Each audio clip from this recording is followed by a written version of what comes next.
Well, this is all very interesting, but it's a byroad, you know. It's the great byroad. It goes on and on and on. It is not actually this wisdom, knowing God. This is life eternal, to know Thee, the only true God, and Jesus Christ, the way, whom Thou hast sent, He has sent. You see, knowing Dad is simply being with Him, doing something with Him. You're aware of Him, you're interacting with Him. How do you become aware of God? Whatsoever's good and lovely. Think on these things. Notice them. If your purpose to thank God for all that's good, you're looking for what's good, and you're thanking Him for it. And as I've said too often now, thankfulness inspires, fills you with gratitude. Gratitude brings assurance of God, trust, and therefore hope. And this brings joy and great peace, an abundance, a shalom, out of which you're furnished with both the ability, the wherewithal, and the desire to be a blessing and a help, to be part of your Father's personhood,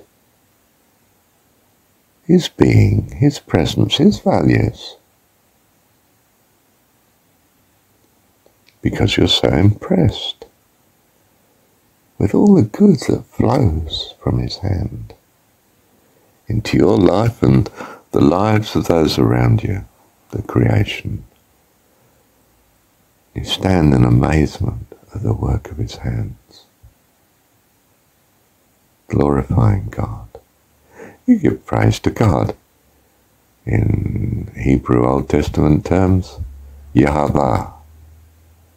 You have found Yahweh, God of praise, the God you praise, the God of all your praise. You found your Dad in Jesus' terms.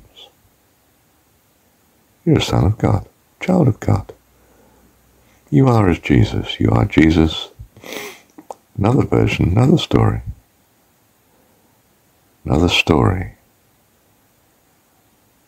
of a child of God. That's who you are. That's who I am.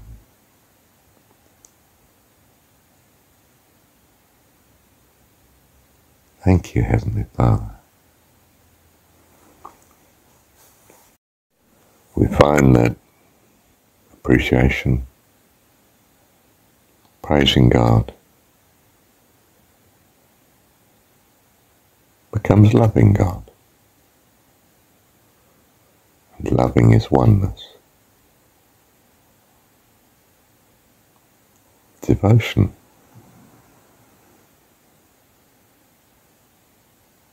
Which is life. Life eternal. God is love. Yes, He's many things.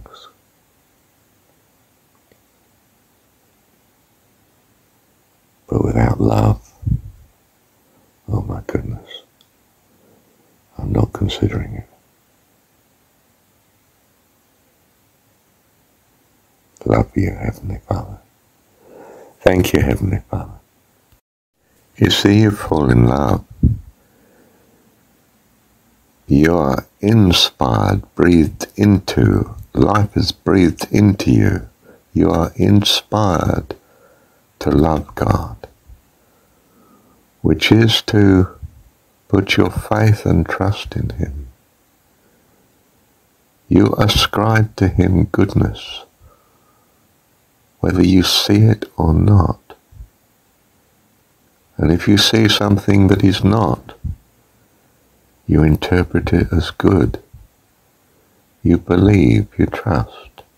You find you're thanking him for things that are not so lovely, because you have this overwhelming faith in him. You put your faith in God, just as the person who falls in love puts their faith in an earthly partner, ascribes to them all sorts of things that in fact they actually don't have and cannot live up to, because they're as earthly as you are. They've got feet of clay. They're children, just like you are. And it's as well to remember you're a child.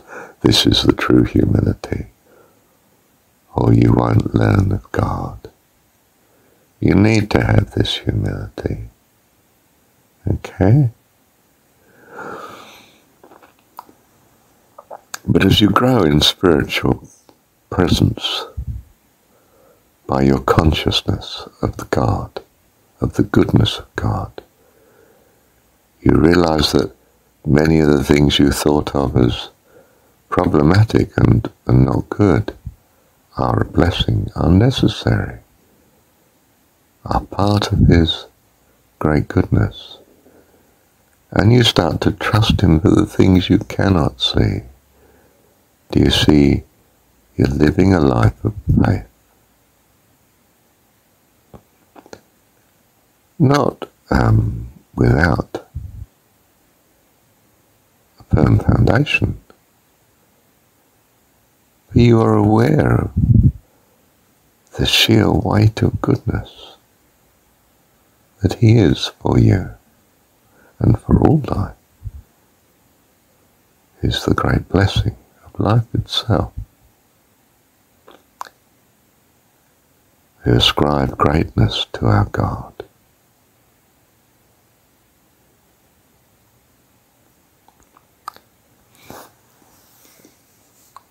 You were practicing when you fell in love with people, and you ascribed much to your partner unreasonably. You expected too much of her, he, him, her, whoever your partner is, and they couldn't live up to it. You became disappointed and disillusioned and unhappy. Well, you could see that coming, couldn't you? Were you wrong to fall in love? Oh, no, certainly not. You need to practice falling in love, and to have a great longing in you as a consequence, to fall in love with that which is truly of such worthwhile adoration. Your God, the personification of what you value. And likewise, as you do this, as you pursue this, you have to adjust your view of God, perhaps quite considerably. And you start to hone in on a more valid picture of our true Father, our true God, and a more valid appreciation of all that he is. And by implication, since you are his child, all that you will be too, with your own individuality, a distinct and unique member of the host of heaven, our heavenly family. Thank you, Heavenly Father.